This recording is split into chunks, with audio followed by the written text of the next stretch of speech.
নমস্কার বন্ধুরা, আপনাদের সকলকে আমার চ্যানেলে স্বাগত জানাচ্ছি। আশা করি বন্ধুরা আপনারা সবাই সুস্থ আছেন এবং ভালো আছেন। বন্ধুরা, আজকে আমি পিটুনিয়া গাছ লাগাবো। কালকেই আমি নার্সারি থেকে নিয়ে এসেছি। আর এখানে বেশ খানিকটা ধনেপাতার বীজ ভিজিয়ে রেখেছিলাম কালকে রাত্রেবেলায়। সেইটা আজকে এই ঝুড়িটার ভেতরে যে মাটিটা রয়েছে সেখানে ছড়িয়ে দেবো। বন্ধুরা, বেশ কিছুদিন আগে আমি কিন্তু এই ঝুড়িটাতেই ধনেপাতার বীজ ছড়িয়েছিলাম, কিন্তু দেখুন একটা চারাও কিন্তু এখানে বেরোয়নি।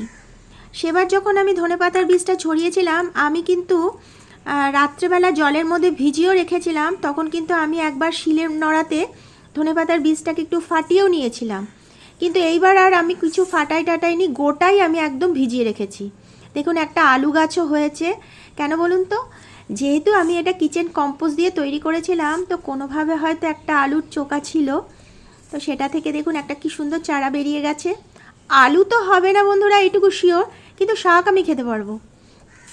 তো ওপর থেকে একটু মাটি সরিয়ে নিলাম, কেননা বীজটা ছড়ানোর পরে আমাকে ওপর থেকে একটু মাটি দিতে হবে। তো যেহেতু আমার এই যে ঝুড়িটা, এটা একটু ফুল তোলারই সাজি ছিল, কিন্তু ফেটে ফেটে গেছে, সেই জন্য বেশি ভারী করা যায় না। সেই জন্য আমি ভার্মি কম্পোস্ট আর কিচেন কম্পোস্ট আর অল্প খানিকটা মাটি দিয়েছি। তো বীজটা দেখুন আমি সুন্দর করে চারিদিকে ছড়িয়ে দিলাম। দেখা যাক এইবার চারা ওঠে কি না। কারণ অল্প একটু যদি আমাদের নিজেদের বাড়িতে যদি ধনেপাতা গাছ হয়, সেখান থেকে যদি তুলে তুলে রান্না করে করা যায়, আমার কিন্তু বেশ ভালো লাগে। কেননা নিজের হাতে তৈরি করা সবজি বন্ধুরা, তার কিন্তু আনন্দ মজা অনেক অনেক বেশি হয়ে থাকে। দেখুন আমি ওপর থেকে একটু মাটিটা দিয়ে দিলাম, কারণ যখনই চারাটা বেরোবে মাটিটা যাতে ঠিকঠাক ধরতে পারে, সেই জন্য ওপর থেকে হালকা করে একটু মাটি দিয়ে দিতে হবে। বেশি মাটি দেবো না, কিন্তু অল্প একটু মাটি দেবো। কিন্তু এখানে যখন আমরা জল দেবো না, কখনো কিন্তু মগে করে ডাইরেক্ট কিন্তু জল দেবো না। কিভাবে জল দেবো সেটাও আমি আপনাদেরকে দেখিয়ে দেবো। ধনেপাতা গাছটা মোটামুটি লাগানো হয়ে গেল। এইবার আমি মাটি তৈরি করছি ওই পিটুনিয়া গাছগুলোর জন্য।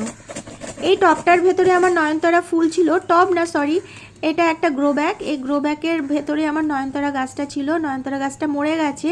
ওই মাটিটাকেই আমি আজকে আবার সুন্দর করে তৈরি করে এখানে আমি আজকে পিটুনিয়া গাছ লাগাবো। অনেক শিকড় আছে, যেহেতু গাছটা বেশ বড়ও হয়েছিল, আর নয়নতারা ফুল খুব সুন্দর আমার ব্যালকনিতে ফুটেছিল। এখন ছোট ছোট বেশ কিছু চারা হয়েছে, সেগুলো আমি কিছু টবের মধ্যে লাগিয়েছি। আস্তে আস্তে বড় হলে আবার ফুল ফুটবে।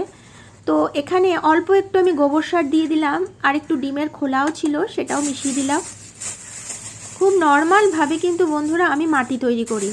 আর দিয়ে দিচ্ছি এখানে ভার্মি কম্পোস্ট। দেখুন মাটি নিলাম, আর পুরনো যে মাটিটা ছিল নয়নতারা গাছের গ্রো ব্যাগে, সেই মাটিটা, আর অল্প একটু গোবর সার, আর নিয়ে নিচ্ছি ভার্মি কম্পোস্ট। ব্যাস, এই তিনটে জিনিসকে ভালোভাবে নিয়ে আমি মাটিটা তৈরি করে নিচ্ছি।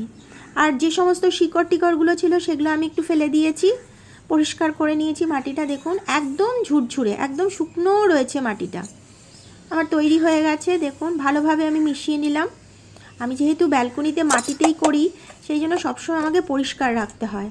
আর এই তিনটে হ্যাঙ্গিং টব আমি কিনে নিয়েছি, ছোট সাইজেরই কিনেছি, তাহলে কি হবে, গাছটা সুন্দরভাবে ছড়িয়ে নিতে পারবে। আর নিচে আমি একটু সেই ইটের টুকরো দিয়ে দিয়েছি। তিনটেতেই আমি ড্রেনেজের জন্য হোল করা রয়েছে, আর হোলের ওপরে ইটের টুকরোটা দিয়েছি, যাতে প্লেন জলটা বেরিয়ে যায়, কোনো কাদা জল যাতে না যায়। ছোট ছোট টবের ভেতরে যদি আমরা এইভাবে পিটুনিয়া গাছ লাগিয়ে ব্যালকনিতে ঝুলিয়ে দেওয়া যায়, কিন্তু দেখতে কিন্তু দারুণ লাগবে বন্ধুরা। এরপরে আমি মাটিটাকে দেখুন ওপর থেকে দিয়ে দিচ্ছি সুন্দরভাবে। এখন এই গাছগুলো লাগানোর পরে কিন্তু আমাদের কোনো রকম খাবার এখন দিতে হবে না। একটু যখন বড় হবে তখন আমরা খাবার দেব।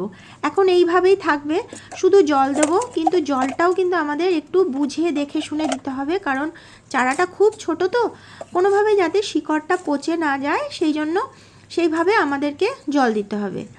বন্ধুরা, পিটুনিয়া গাছে কিন্তু খুব রোদ যে লাগে তা কিন্তু নয়, সামান্য একটু রোদ হলেই হয়ে যায়।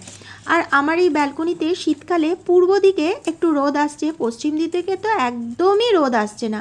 তাই জন্য আমাকে মাঝে মাঝেই বেশ কিছু গাছ টেরেসে নিয়ে গিয়ে একটু রোদ লাগিয়ে আনতে হয়। দেখুন মাটিটা এত ঝুরঝুরে আর এত শুকনো, যার জন্য ফ্লোরে কিন্তু একটুকু মাটি দেখুন লেগে নেই। সুন্দরভাবে সমস্ত মাটিটা আমার উঠে গেল। আর ব্যালকনি যেহেতু আমার ছোট, সব কিছুই আমাকে এইভাবে মাটিতে করতে হয়, তারপরে আবার আমাকে সুন্দরভাবে ব্যালকনিটা ধুতে হয়। আর কালকে যখন আমি গাছটা এনেছিলাম, এই বাটিটার ভেতরে রেখেছিলাম, অল্প একটু নিচে জল দিয়ে দিয়েছিলাম যাতে গাছটা মারা না যায়। পিছন দিক থেকে হালকা একটু টোকা দিলে গাছগুলো বেরিয়ে যায়। আর সামান্য একটু ফাঁকা করে আমি দেখুন গাছটা বসিয়ে দিলাম, কোনোভাবে যাতে শিকড়টা না নড়ে যায় বা শিকড়টা যাতে না ছিঁড়ে যায়। আমি এখানে 3টে গাছ যে নিয়ে এসেছি পিটুনিয়া, 3টে গাছ কিন্তু 3 রকম কালারের নিয়ে এসেছি। এবার জানি না 3 রকমের কালারের হবে না একই কালারের হয়ে যাবে, কিন্তু 3টে তো 3 জায়গা থেকে এনেছি, দেখা যাক। কিন্তু আমার খুব ভালো লাগে এই গাছটা, কারণ প্রচুর ফুল ফোটে। বলতে গেলে যদি ঠিকঠাক যত্ন করে রাখা যায়, আপনারা কিন্তু মে মাস অবধি এই গাছটা কিন্তু ফুল দিয়ে যাবে। যতই গরম হোক তাও কিন্তু আমার ব্যালকনিতে গতবারও ফুল দিয়েছিল। দেখুন আমার 3টে গাছ সুন্দরভাবে লাগানো হয়ে গেল বন্ধুরা। এইবার শুধু হালকা হালকা অল্প অল্প করে একটু জল দিতে হবে। এই যে আমি ধনেপাতার বীজটা ছড়ালাম, বললাম না মগে করে জল দেওয়া যাবে না, এইভাবে ছিটিয়ে ছিটিয়ে জল দিতে হবে। আর যদি আপনাদের যদি স্প্রে বোতল থাকে, স্প্রে বোতল করেও জল দিতে পারেন। তো বন্ধুরা, আপনাদের যদি আমার এই ভিডিওটা ভালো লেগে থাকে তাহলে অবশ্যই একটি লাইক, সাবস্ক্রাইব ও শেয়ার করে দেবেন। কমেন্ট বক্সে অবশ্যই লিখবেন কেমন লাগলো। এইবার শুধু অপেক্ষা গাছগুলো কখন বড় হবে। তখন যখন আমি খাবার দেবো তখন আরেকটি ভিডিও দেবো, আপনাদেরকে দেখাবো। আর এই যে জলটা দিচ্ছি, বেশি কিন্তু জল দেবো না, একদিন ছাড়া ছাড়া জল দেবো। তো আজকের ভিডিওটা এখানেই শেষ করছি। অনেক অনেক ধন্যবাদ।